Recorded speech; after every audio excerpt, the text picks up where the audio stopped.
삶을 살아가다 보면 우리는 수많은 사람들과 마주합니다. 가족, 친구, 동료, 낯선 이들까지. 각기 다른 성격과 태도를 지닌 이들과의 관계는 때로는 우리에게 위로와 공감을 안겨주기도 하고, 때로는 깊은 갈등과 혼란을 불러오기도 합니다. 우리는 누군가의 말 한마디, 행동 하나에 예민하게 반응하고, 때로는 과도하게 상처받거나 분노하기도 하죠. 하지만 정말 그 사람 때문일까요? 혹시 우리가 반응하는 그 감정의 뿌리는 타인이 아니라 우리 안에 있는 어떤 부분에서 비롯된 것은 아닐까요? 이 세상에 우연히 마주치는 사람은 없습니다. 각각의 관계는 거울처럼 우리 자신을 비추어주는 존재인 것입니다. 우리가 경험하는 모든 충돌과 불편함, 혹은 감탄과 존경조차도 사실은 자기 내면의 반영일 수 있다는 통찰에 이르렀을 때 삶은 전혀 다른 방식으로 보이기 시작합니다. 이제는 바깥을 고치려 애쓰기보다 그 반응이 내 안에서 왜 일어났는지를 먼저 바라보는 것이 중요해졌습니다. 세상을 바꾸는 가장 강력한 방법은 세상을 바라보는 내 마음의 렌즈를 정화하는 일이기 때문입니다. 이처럼 관계 속에서 반복적으로 마주치는 감정은 사실 나를 더 깊이 이해하라는 의식의 초대장일 수 있습니다. 그리고 여기 우리가 반드시 알아야 할 중요한 진리가 하나 있습니다. 바로 마음의 거울이라는 법칙입니다. 다른 사람이 바로 나의 거울이라는 뜻이죠. 내가 만약 다른 사람의 못마땅한 모습이나 단점이 자꾸 눈에 밟힌다면 그것은 10중 8구 내 안에도 그 모습이 있기 때문입니다. 세상을 향해 우리가 내리는 모든 판단과 투영은 결국 우리 자신에 대한 이해의 반영입니다. 달리 말해 우리가 우리 자신이 아닌 것을 보는 것은 불가능합니다. 오직 우리 안에 있는 것만을 우리는 세상을 통해 이해할 수 있습니다. 그래서 어떤 사람을 보며 저런 점이 정말 싫어 라고 느낀다면 그것은 사실 내 안에 있는 똑같은 성향을 미처 받아들이지 못했음을 뜻합니다. 이 깨달음은 때로 아프지만 가장 강력한 성장의 기회를 제공합니다. 나의 밖에서 문제가 있다고 느꼈던 바로 그것이 사실은 내 안에 자리 잡은 에고의 일부분일 수 있기 때문입니다. 따라서 세상에서 마주치는 모든 불편한 모습들은 궁극적으로 내 자신을 정화하고 자유롭게 할 수 있는 교훈이 됩니다. 다음번에 누군가를 통해 싫은 점, 부정적인 모습이 보인다면 이렇게 해보세요. 우선 그 사람에 대한 비난을 잠시 멈추고 조용히 눈을 감고 나 자신을 들여다봅니다. 그리고 묻습니다.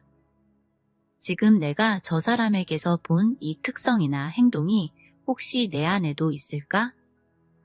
나는 어떤 면에서 저런 모습과 닮아 있는 것일까? 처음엔 인정하기 싫을지 모릅니다. 인간은 자신의 부족함을 인정하는 것을 가장 어려워하기 때문이죠. 하지만 용기를 내어 진솔하게 자신을 비춰보면 의외의 사실을 발견할지도 모릅니다. 그 순간 이렇게 스스로에게 조용히 말해봅니다. 그래, 나도 저럴 때가 있지. 충분히 그럴 수 있어. 괜찮아 하고요. 그러면서 그 모습을 흘려보내는 것입니다. 그 사람을 용서하고 이해하듯 자기 자신에게도 똑같이 해줍니다. 이런 식으로 우리 내면의 에고를 하나씩 흘려보내다 보면 어느 순간 오직 무한한 참 자아만 남게 될 것입니다. 물론 이 작업이 단번에 끝나지는 않습니다. 우리 안에는 어쩌면 수많은 층의 마음의 찌꺼기와 트라우마, 업장이 자리하고 있을지 모릅니다. 그러나 하루하루 꾸준히 이러한 마음 청소를 해나간다면 조금씩 가벼워지는 자신을 느낄 것입니다. 일주일, 한 달, 1년이 지나면 분명히 체감할 만큼 마음이 평온하고 밝아집니다. 그와 함께 삶에 깃든 기쁨은 점점 커져갈 것이고 슬픔이나 분노는 점점 자취를 감추게 될 것입니다. 특히 가족은 우리 성장에 가장 큰 역할을 한다는 사실도 알게 될 것입니다. 왜냐하면 어떤 면에서 우리는 우리의 부모를 선택해서 태어난다고도 할 수 있기 때문입니다. 마이클 뉴턴 박사는 그의 저서인 영혼의 여행에서 영혼은 지상에 태어나기 전에 자신이 배울 과제와 영혼적 성향에 따라 부모와 삶의 환경을 스스로 선택한다고 설명합니다. 이러한 영적인 시각에 따르면 이 세상에 태어날 때 우리는 단지 우연히 태어난 것이 아니라 자신의 성장과 학습에 가장 적합한 관계와 환경을 의식적으로 선택하고 내려온 것이라 할 수 있습니다. 그래서 종종 자식은 부모와 비슷한 성격적 특성과 업장을 이어받는다고 합니다. 처음에는 내가 왜 이런 성격을 물려받았을까라는 원망을 할지 몰라도 돌이켜보면 그 모습들을 통해 내가 배울 것이 있었음을 깨닫게 됩니다.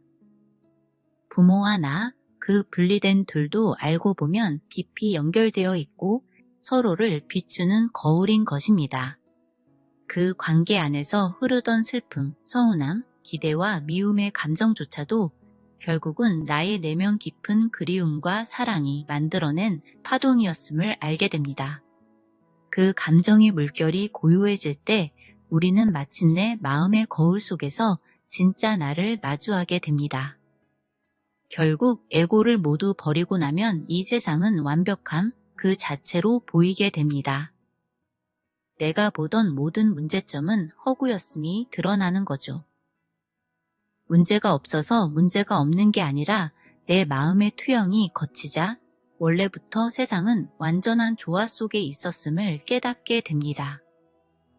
우리가 완전한 의식으로 깨어나면 그제야 우리는 이 우주의 눈부신 아름다움과 완벽함을 있는 그대로 바라볼 수 있게 됩니다. 우리는 무한한 존재임을 분명히 알아차려야 합니다.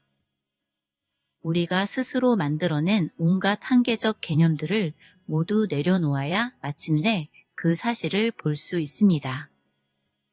첫 번째로 중요한 것은 우리 자신이 누구인지 바로 아는 것이고 두 번째는 우리 자신이 아닌 거짓 자아로부터 일어나는 모든 생각과 감정을 버리는 것입니다. 우리 머릿속의 생각은 끊임없이 현재 상황에 대해 왈가왈부합니다. 생각은 늘 이렇게 말하죠.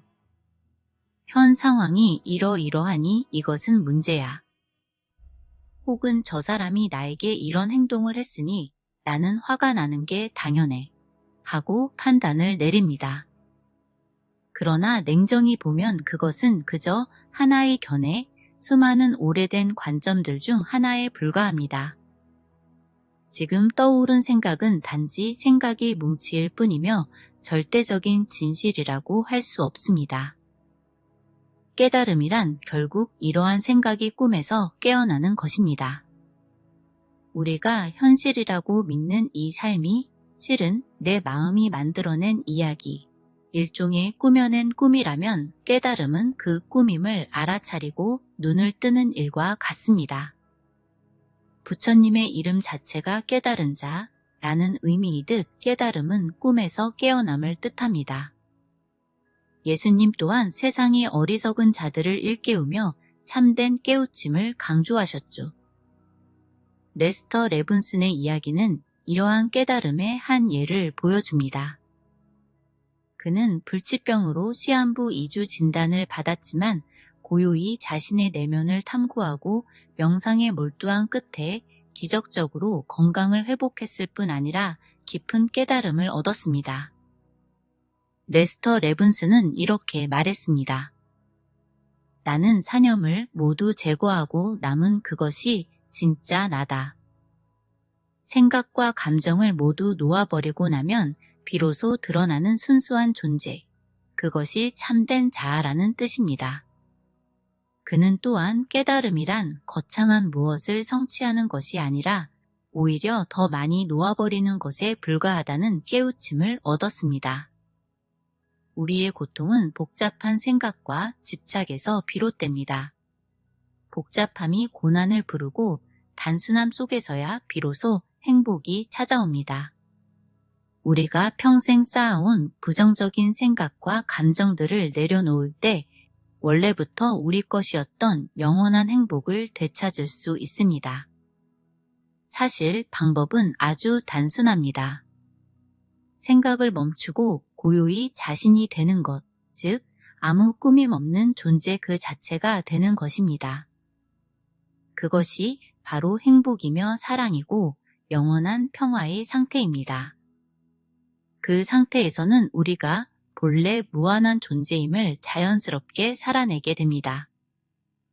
그때야 비로소 우리의 존재에는 불가능이 없어집니다. 그러기 위해 우리는 오직 마음을 고요히 해야만 합니다. 결국 떠오르는 모든 생각을 다 놓아버려야 하는 거죠. 오직 이 방법으로만 우리는 참된 깨달음과 자유를 성취할 수 있습니다. 수행이 첫째도 둘째도 바로 놓아버림입니다. 우리를 자유롭지 못하게 만드는 것은 다름 아닌 우리가 움켜쥐고 있는 생각과 감정들이기 때문입니다. 우리는 흔히 이 물질의 몸과 정신으로서 나는 문제와 고통에 뒤덮여 있다라고 여깁니다.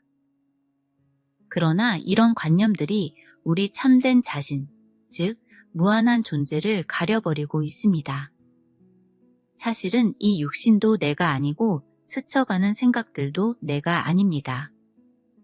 우리가 현실이라고 부르는 것은 억눌린 감정과 생각들이 투영되어 나타난 그림자에 불과합니다. 마음속에 두려움과 분노가 가득하면 우리의 현실도 두려움과 갈등으로 물들고 마음속에 사랑과 평온이 가득하면 현실도 밝게 바뀌는 시기입니다. 마음이 곧 세상을 만든다라는 불가의 가르침처럼 우리의 내면이 현실의 모습을 결정합니다. 명상과 수행을 오래 하신 분들이나 혹은 간절한 기도를 통해 참나의 자리를 잠시나마 엿본 분들이 종종 있습니다. 깊은 체험으로 순간 자신의 본성을 봤다고 생각하는 분들이죠. 그러나 우리가 처음 한순간 우리 자체인 이 무한한 존재를 보았다 해도 거기서 모든 일이 끝난 것은 아닙니다. 그 이후로도 여전히 제거해야 할 습관적인 생각들이 많이 남아있기 마련입니다. 마치 방 안에 먼지가 한번 청소한다고 완전히 없어지지 않듯이 오랜 세월 무의식 속에 쌓인 생각이 찌꺼기들이 남아있을 수 있습니다. 그렇기에 수행은 계속되어야 합니다. 마음속 무의식적 혹은 의식적인 생각들이 더 이상 남아있지 않을 때, 다시 말해 거기에 더 이상의 잡념이 전혀 없을 때 비로소 여정이 끝납니다. 그때 우리는 온전한 자유를 얻게 됩니다. 의식의 짐에서 해방된 우리는 심지어 물리적인 외부 환경까지도 바꿀 수 있는 힘을 갖게 됩니다. 아니, 그때는 사실 외부 환경이 바뀔 필요조차 없습니다. 모든 것이 완전하게 느껴지기 때문입니다. 여기에서 한 가지 용어를 짚고 넘어가겠습니다. 영성 서적을 보다 보면 영어인 마인드를 단순히 한글로 마음이라고 번역하는 경우가 많습니다. 그런데 이때의 마인드는 생각과 감정의 마음, 즉 우리가 늘 사용하는 심리작용으로서의 마음을 뜻한다는 것을 알아두어야 합니다. 동양에서 전통적으로 말하는 참된 마음은 오히려 본마음, 참마음에 가까운 개념으로 쓰이기도 합니다. 불교에서는 이를 진여라고 표현하기도 하고 영어로는 더 셀프, 즉 참된 자아라고 옮기기도 합니다. 그러니 수행서에서 마인드라는 단어를 보거든 단순히 우리의 전체 마음이라고 여기지 말고 개인의 생각 덩어리, 잡념과 감정, 오감에서 오는 느낌들의 총체를 가리키는 것임을 이해해야 합니다. 성철 스님께서 우리는 말에 속지 말아야 한다고 하신 것처럼 언어 표현에 현혹되지 않아야 합니다. 달을 가리키는 손가락을 보고 달이라고 착각해서는 안 되는 것입니다.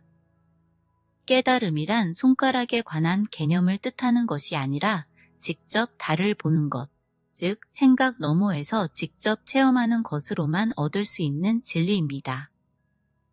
깊은 수행을 통해 우리는 마침내 오직 하나의 알아차림만이 존재한다는 사실을 깨닫게 됩니다.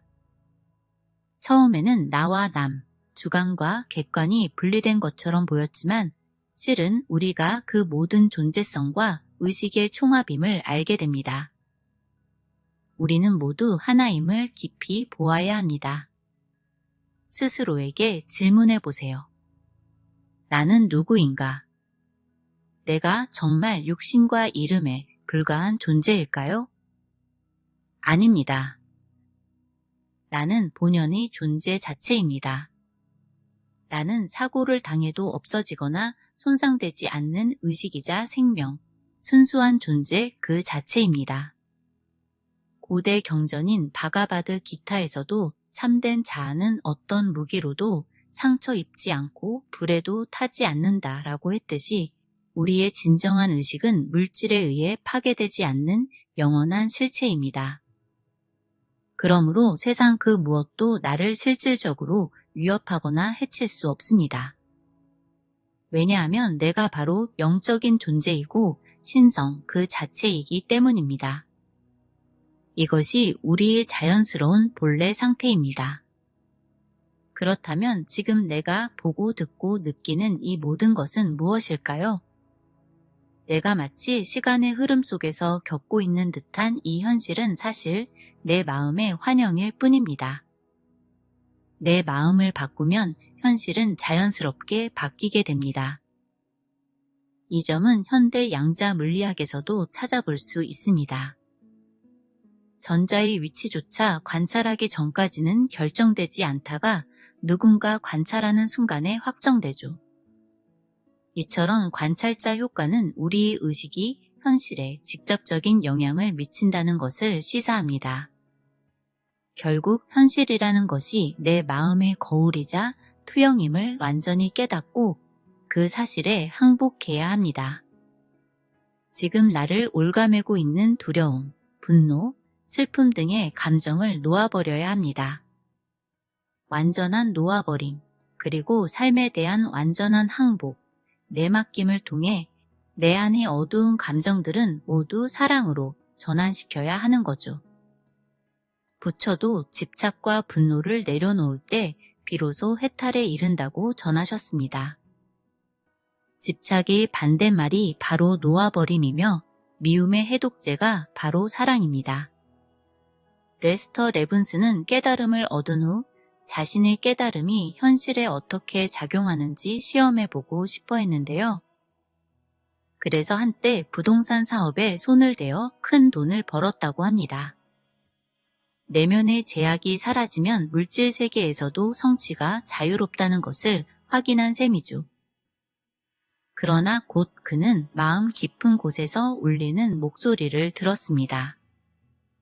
결국 레븐스는 모든 재산을 헐값에 처분한 뒤 미국 애리조나주의 세도나로 이주했습니다. 그리고 그곳에서 만나는 사람마다 자신의 깨달음을 전하며 살았습니다.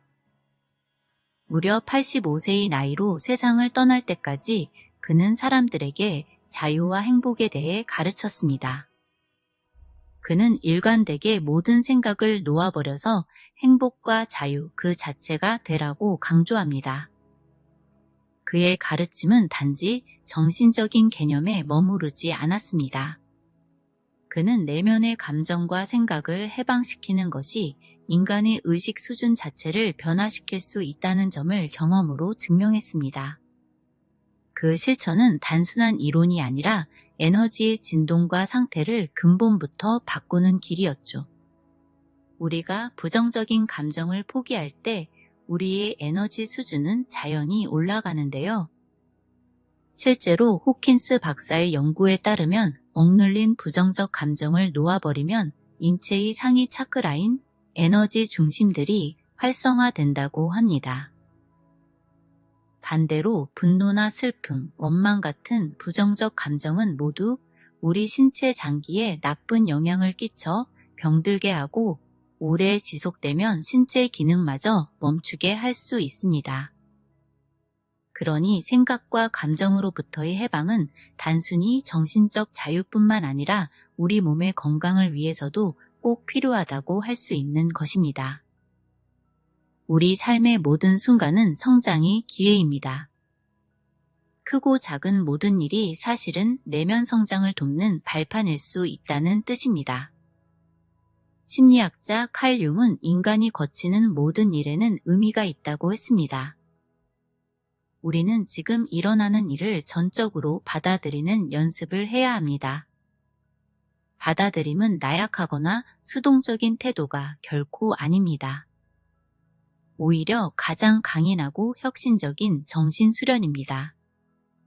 지금 이 순간 벌어지는 일을 있는 그대로 받아들이는 것, 그것은 우리 의식의 문을 여는 강력한 열쇠인 거죠. 인도의 성자 라마나 마하리시는 일어나는 일은 일어나게 두고 사라지는 일은 사라지게 두어라 라고 전했습니다. 우리는 현실을 있는 그대로 수용할 때 거기서부터 새로운 힘이 솟아나는 존재인 겁니다. 비록 몸이 아프거나 어려운 처지에 있더라도 있는 그대로의 자신의 모습을 마음으로 받아들여야 하는 것입니다. 왜 하필 나에게 이런 일이 일어난 것일까? 라는 원망을 내려놓고 그저 지금 내 앞에 놓인 현실과 그 안의 나를 포용해야 하는 거죠. 그 순간 마음의 저항이 극적으로 줄어들고 내면 깊은 곳에서부터 새로운 힘과 용기가 피어오르는 것을 느낄 수 있을 것입니다.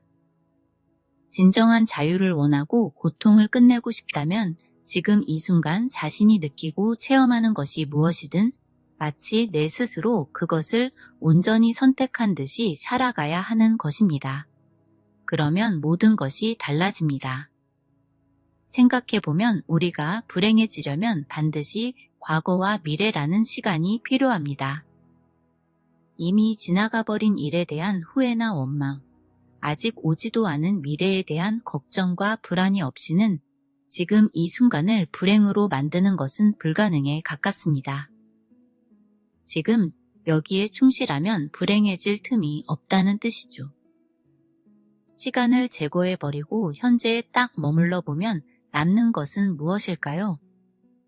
오직 이 순간 벌어지는 있는 그대로의 현상 뿐입니다. 있는 그대로의 것은 사실 별것 아닙니다. 어쩌면 몸 어디엔가 약간의 통증이나 압박감 혹은 울컥 올라오는 감정의 에너지 정도일 것입니다.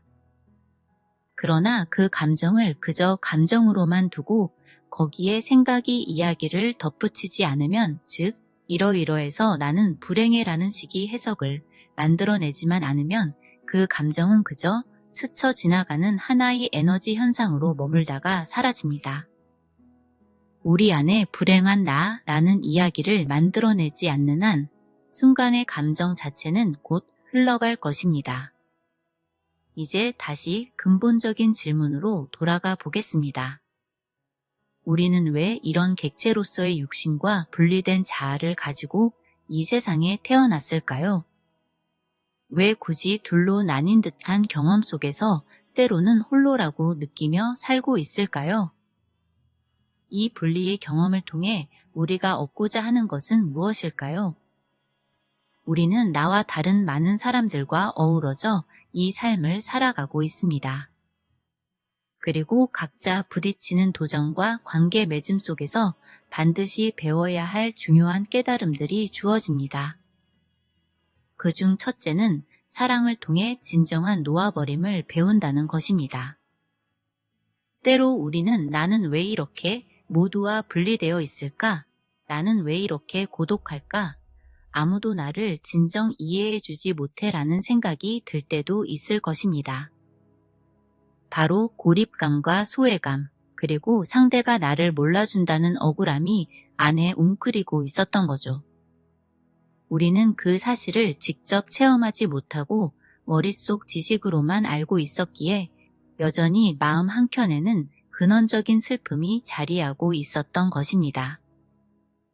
그러나 진실은 우리가 모두 연결되어 있고 하나라는 거죠. 우리는 깨달음의 과정에서 나는 모든 것으로부터 분리되어 있다는 깊은 무의식의 믿음과 마주하게 됩니다. 이러한 분리감은 우리 안에 결핍감과 불안을 만들어냅니다. 마치 나 자신이 온전하지 못하고 무언가 부족한 듯하고 사랑이 모자른 것 같은 느낌들입니다. 그러나 이러한 결핍감이야말로 마음이 만들어낸 허상에 불과한 것입니다. 우리는 사실 어떤 것으로부터도 분리된 적이 없기 때문입니다. 그러니 잠시 시간을 내어 모든 것이 연결되어 있다는 것을 느껴보세요. 눈을 감고 조용히 호흡하면서 나와 다른 모든 존재들이 사실은 커다란 하나의 바다 위에 떠 있는 물방울과 같다는 상상을 해보세요. 물방울들은 겉으로는 각각 떨어져 있는 듯 보이지만 본질은 바다와 하나인 것처럼 우리도 그렇습니다. 우린 모두 한 생명이고 한 의식이며 한 우주의 일부입니다. 애초에 우리는 실제로 모두와 연결되어 있었습니다. 단지 그걸 충분히 느끼지 못했을 뿐이죠. 마음을 고요히 하고 타인과 마주하다 보면 가끔 상대의 생각이나 감정이 고스란히 내게 느껴지는 듯한 순간이 있습니다. 또는 내가 마음속으로 강렬하게 보내는 생각과 감정을 상대방이 신기하게도 눈치채는 경우도 있죠. 이건 사실 그리 신비한 일이 아닙니다. 우리는 눈에 보이는 것 이상으로 긴밀히 얽혀 있습니다. 현대 과학에도 양자 얽힘이라는 개념이 있는데요. 멀리 떨어져 있는 두 입자가 순간적으로 연결되어 서로에게 영향을 주는 현상입니다. 우주 반대편의 입자가 마치 한 몸처럼 같이 움직이는 이 놀라운 발견은 이 세상 근본에는 우리가 상상하는 것 이상의 연결성이 존재함을 시사합니다. 어쩌면 우리의 의식 역시 그처럼 보이지 않는 차원에서 모두 이어져 있을지 모릅니다. 그렇기에 상대를 해치면 결국 나를 해치는 것이 되고 남을 사랑하면 곧 자신을 사랑하는 결과가 됩니다. 남에게 대접받고자 하는 대로 너희도 남을 대접하라. 그리고 내 이웃을 내 자신처럼 사랑하라 라고 예수는 전하셨죠. 왜 남을 내 몸같이 사랑하라고 하셨을까요? 이는 단순한 도덕 교훈을 넘어 우리 모두는 하나라는 영적인 진리를 담고 있기 때문입니다. 남과 내가 근원에서 하나임을 알 때 남에게 베푸는 것이 곧 나에게 행하는 것과 같아집니다. 그래서 옛말에 남에게 베풀면 복으로 돌아온다 라는 진리가 생겨난 거죠. 따지고 보면 남과 나의 경계가 허물어지고 나면 상대에게 선을 행하는 것이나 나에게 선을 행하는 것이나 다르지 않게 됩니다. 레스터 레븐스는 또 이런 말을 했습니다. 사랑을 제외한 모든 느낌은 사랑이 아닌 느낌이다. 그러므로 이름은 다양하지만 사실상 사랑이거나 사랑이 부재이거나 이 두 가지 감정만 존재한다. 하지만 절망할 필요는 없습니다. 사랑은 바로 우리의 본성입니다. 당신 안에서 이 진리가 다시 빛을 발하도록 하기 위해 할 수 있는 일은 단 하나, 사랑이 아닌 모든 느낌들을 놓아버리고 흘려보내는 것입니다. 그러면 남는 것은 오직 사랑뿐이고 그것이 바로 진짜 당신 자신이 될 것입니다. 우리가 더 많이 사랑으로 존재할수록 생각거리들은 줄어들고 마음은 고요해집니다. 사랑하는 마음으로 누군가를 대할 때 잡념이 끼어들 틈이 없죠. 더 나아가 사랑 그 자체가 되는 것은 누군가를 사랑하는 행위를 하는 것보다 한층 높은 경지입니다. 진정으로 신성과 하나 된 자는 사랑을 선택할 수가 없습니다. 왜냐하면 그는 이미 사랑 그 자체이기 때문입니다.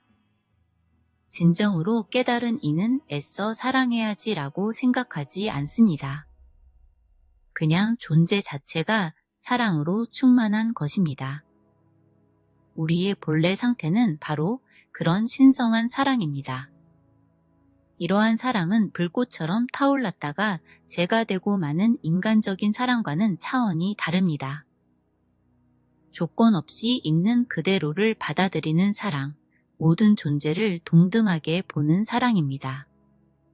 상대가 어떤 모습이든 그들이 스스로 존재하기를 바라는 방식 그대로 존중해주고 바라봐주며 기다려주는 사랑인 것입니다. 지금부터 가장 직접적이지만 동시에 가장 어려울 수도 있는 수행법 하나를 소개해 드리겠습니다. 그것은 바로 자기 탐구라는 명상법입니다. 원리는 간단한데요. 하나의 생각을 붙잡고 깊이 파고들면 다른 모든 잡념은 저절로 떨어져 나간다는 이치입니다. 동서양의 여러 수행 전통에서 한 가지 화두나 질문에 집중하는 방법이 오래전부터 전해져 내려왔습니다. 동양의 선 수행자들은 이것이 무엇인가, 본래의 자아가 무엇인가와 같은 화두를 붙들고 하나의 생각만을 온전히 집중했습니다. 서양의 관상 기도나 그리스도교 신비가들의 수행에서도 한 구절에 마음을 모으는 실천이 있었죠.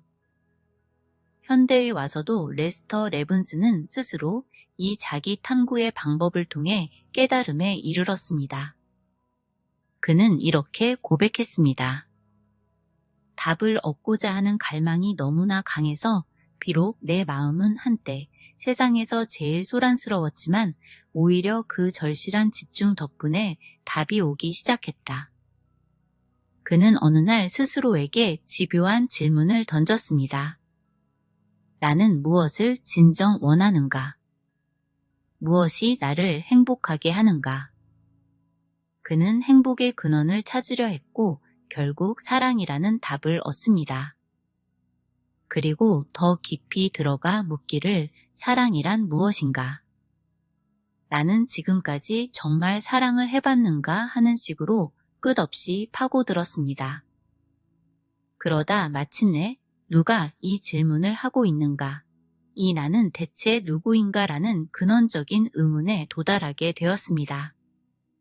그 순간 레스터는 자동적으로 깊은 몰입에 들어갔습니다. 한 가지 의문에 너무나도 강력히 정신을 집중한 나머지 세상과 몸에 대한 인식은 사라지고 오직 하나의 순수한 생각만이 그의 의식을 채웠습니다. 생각하는 자와 생각 자체가 하나가 될 때 이렇듯 완전한 몰입 상태가 열리는 법입니다. 그리고 그 고요한 몰입 속에서 궁극의 답이 나타납니다. 레스터 레븐슨이 그의 체험을 바탕으로 조언한 바에 따르면 우리 역시 끈기 있게 한 질문을 붙들고 나아가면 되는 것입니다. 내가 누구인지 무엇인지에 대한 질문에 도달할 때까지 이 과정을 계속해보는 거죠. 시간이 얼마나 걸릴지는 신경 쓰지 않아도 됩니다. 그 질문을 끊임없이 되묻다 보면 나는 무한한 진짜 나이다 라는 답이 명확해질 순간이 옵니다. 그 깨달음을 투명하게 보여주는 길은 오직 마음이 거의 완전히 멈출 때 뿐입니다. 결국 지금 이 자리에서 우리가 완전한 깨달음을 얻지 못하도록 가로막는 단 하나의 장애물은 쉼 없이 일어나는 생각들 하나하나입니다. 그렇다면 그 생각들을 제거하면 어떻게 될까요? 그러면 우리는 언제나 그랬듯 원래의 무한한 우리 자신을 보게 될 것입니다. 인도 타밀나두의 성자 라마나 마하리시가 전한 자기 탐구법도 본질적으로 같습니다. 나라는 생각이 애초에 일어났던 근원으로 다시 돌아가 녹아들 때까지 나에 대한 자각을 놓지 말라는 가르침입니다. 다른 많은 수행법들이 미묘하게나마 나라는 느낌을 지속시키는 한계를 가지고 있는 반면 이 자기 탐구는 애초에 그 나라는 느낌 자체를 추적하여 해소하는 것을 목표로 합니다. 생각해보면 마음이란 실체가 있는 무엇이 아니라 일련의 생각들에 지나지 않습니다. 그리고 그 모든 생각의 뿌리가 바로 나라는 생각입니다. 마음과 에고는 결국 같은 것이며 우리의 지성이나 기억, 상상 등 모든 정신적 활동도 넓게 보면 마음작용의 일부입니다. 종교에서 말하는 개별적 영혼도 사실은 근본적인 에고에 속할 뿐입니다. 따라서 궁극적으로 나라는 생각을 완전히 버리게 되면 그제서야 비로소 마음의 주인이 됩니다. 지금까지 우리는 우리의 의식 전체 시간 중 90% 이상을 무의식적인 마음에 끌려다니며 살아왔습니다. 이제 그 무의식적 생각들을 줄이기 위해 먼저 그것들이 무엇인지 의식의 빛으로 비춰야 합니다. 우리가 무의식의 내용을 의식화할 때 비로소 그것을 놓아버릴 수 있습니다. 그럼 잠깐 시간을 내어 자신에게 이렇게 물어보세요. 나는 누구인가? 아마 머릿속에서 처음엔 이런저런 대답이 스칠 수 있습니다. 이름, 성별, 나이, 직업 같은 외적인 정보들이 스스로를 규정짓는 정체성으로 떠오를 수 있는 거죠. 그러나 그것들은 내가 사회와 관계 속에서 입고 있는 옷과도 같습니다. 다 벗겨내고 남는 속살이 나는 과연 누구일까요? 가만히 그 물음을 안고 있어 보세요. 궁극적으로 떠오르는 답은 하나입니다. 나는 무한한 존재함 자체이다. 내가 존재한다는 그 느낌, 의식이 빛나는 바로 그 존재 자체가 나입니다. 그렇게 잠시 참다운 나에 머물러 보면 곧 다시 다른 생각들이 올라오기 시작할 것입니다. 지금 이게 뭘 하는 거지? 내가 무한한 존재라니 잘 모르겠는데 등등 여러 의심과 잡념이 꼬리를 물겠죠. 그때 바로 알아차립니다. 그리고 다시 묻습니다. 이 생각은 어디에서 나온 것일까? 그러면 답은 단순합니다. 바로 나에게서입니다. 방금 내가 떠올린 의심과 망상 역시 나라는 근원에서 일어났다가 사라진 파도일 뿐입니다. 그렇다면 또다시 근원으로 돌아갑니다. 그래서 나는 누구인가? 이렇게 끊임없이 본래의 질문으로 돌아오는 것입니다.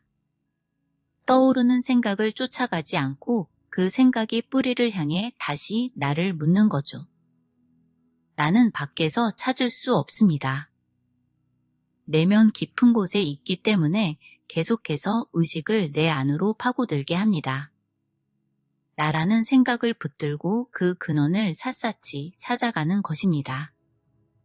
수행이 깊어져 참나가 점차 또렷하게 드러날수록 남아있던 잡생각들은 불에 타 수처럼 속절없이 사라져 갈 것입니다.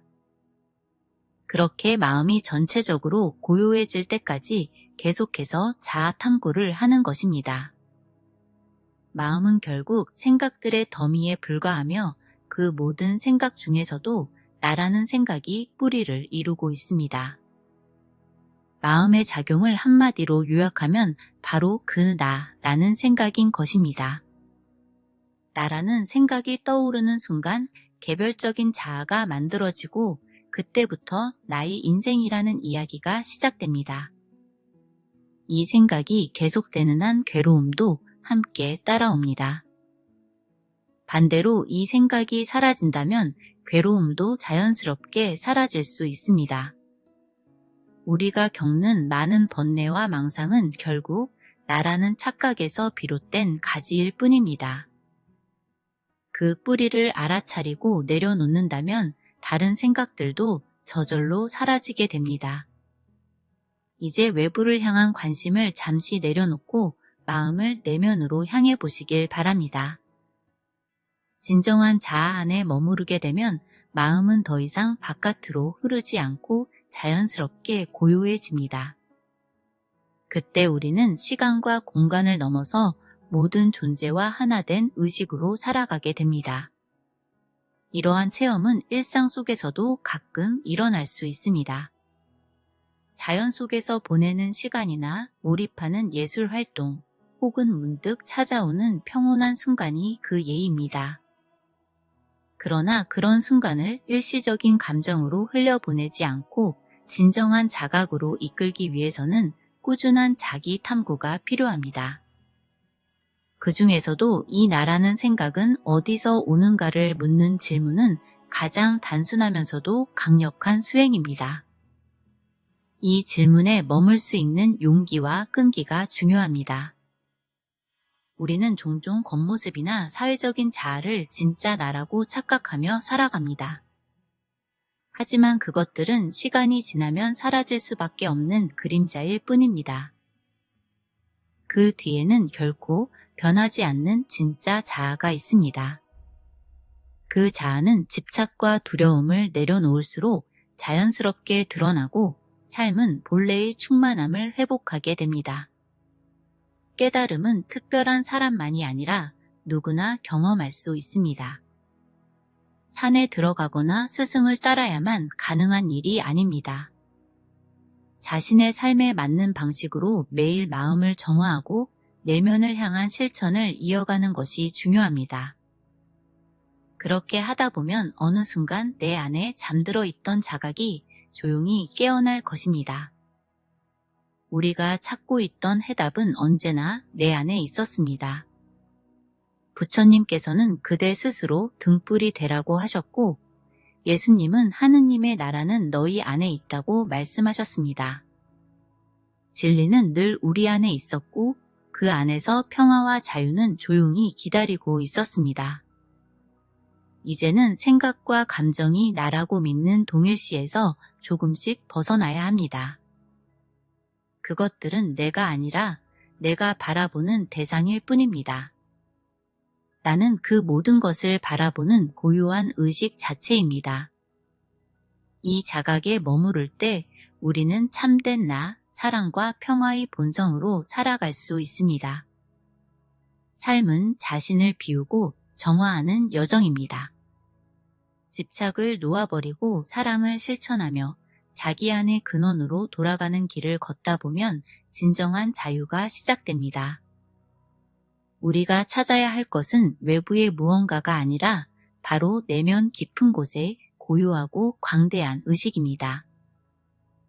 그곳에 머무는 순간 우리는 본래부터 충만한 존재였다는 사실을 알게 될 것입니다. 그러니 이제는 외부가 아닌 내면을 향해 걸어가 보시길 바랍니다.